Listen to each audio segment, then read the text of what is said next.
ഓരോ ദിവസവും അർപ്പിക്കുന്ന വിശുദ്ധ കുർബാനയിൽ നിന്നാണ് എനിക്ക് ശക്തി കിട്ടുന്നത്. വെള്ളത്തിൽ നടക്കാൻ പറ്റില്ലല്ലോ.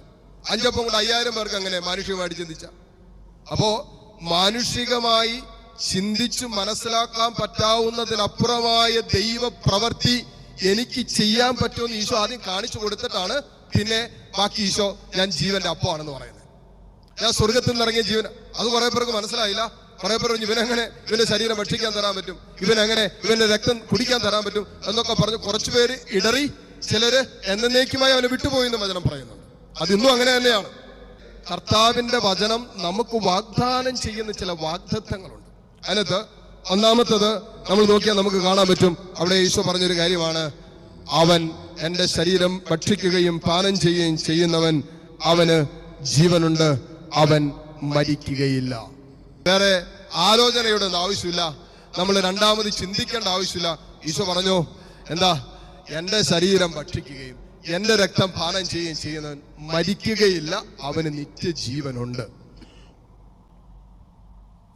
അതുകൊണ്ടായിരിക്കാം പൗലോസ് 1 കൊരിന്ത്യർ 11:27 മുതലുള്ള വചനങ്ങൾ വായിക്കുമ്പോൾ അവിടെ പറഞ്ഞിട്ടുണ്ട്, അയോഗ്യതയോടെ ഈ ശരീരം ഭക്ഷിച്ചാൽ, ഈ രക്തം പാനം ചെയ്താൽ അവൻ അവന്റെ മരണത്തെ വിളിച്ചു വരുത്തുന്നു, അവന്റെ ശരീരവും മനസ്സൊക്കെ ദുർബലമാകുന്നു, അവൻ രോഗിയായി തീരാനും സാധ്യതയുണ്ട്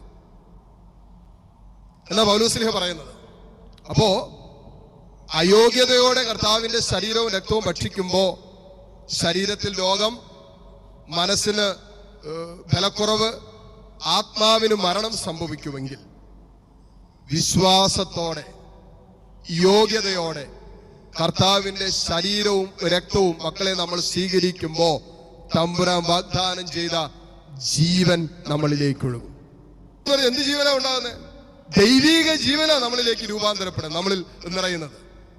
കർത്താവിന്റെ ജീവനുണ്ടല്ലോ വിശുദ്ധ കുർബാനയിലൂടെ, പരിശുദ്ധാത്മാവിലൂടെ ലഭിക്കുന്ന ജീവൻ, ദൈവസ്നേഹത്തിലൂടെ, വചനം ആത്മാവും ജീവനുമായ വചനത്തിലൂടെ നമ്മൾ ഏറ്റെടുക്കുന്ന ജീവനുണ്ടല്ലോ, നമ്മൾ അറിയാതെ നമുക്കൊരു അഭിഷേകമായിട്ട് കരുത്തായിട്ട് മാറും. വിശുദ്ധ കുർബാന എനിക്കൊരു അനുഭവമാകുന്നത് എന്റെ ജീവിതത്തിൽ വിശുദ്ധ കുർബാനയുടെ അത്ഭുതം എന്റെ കൺമുമ്പിൽ ഞാൻ കാണുമ്പോഴല്ലേ. മഞ്ഞാക്കലച്ചന്റെ കൂടെ 2017 യൂറോപ്പില് പലയിടങ്ങളിലും സുവിശേഷ പ്രഘോഷണത്തിനായിട്ട് അച്ഛൻ്റെ കൂടെ പോകാൻ പറ്റി. ആദ്യം ഞങ്ങൾ ചെല്ലും തന്നെ ഈ പോളണ്ടിലെ ധ്യാനത്തിലാണ്. ആ കോർപ്പസ് ക്രിസ്റ്റിയുടെ അന്നത്തെ വലിയ പ്രഭാഷണം കഴിഞ്ഞ് 10,000ങ്ങളുണ്ട്. പ്രഭാഷണം മുഴുവൻ ഇംഗ്ലീഷിലാണ്, ഏത് രാജ്യത്ത് പോയാലും ഇംഗ്ലീഷിലാണ്.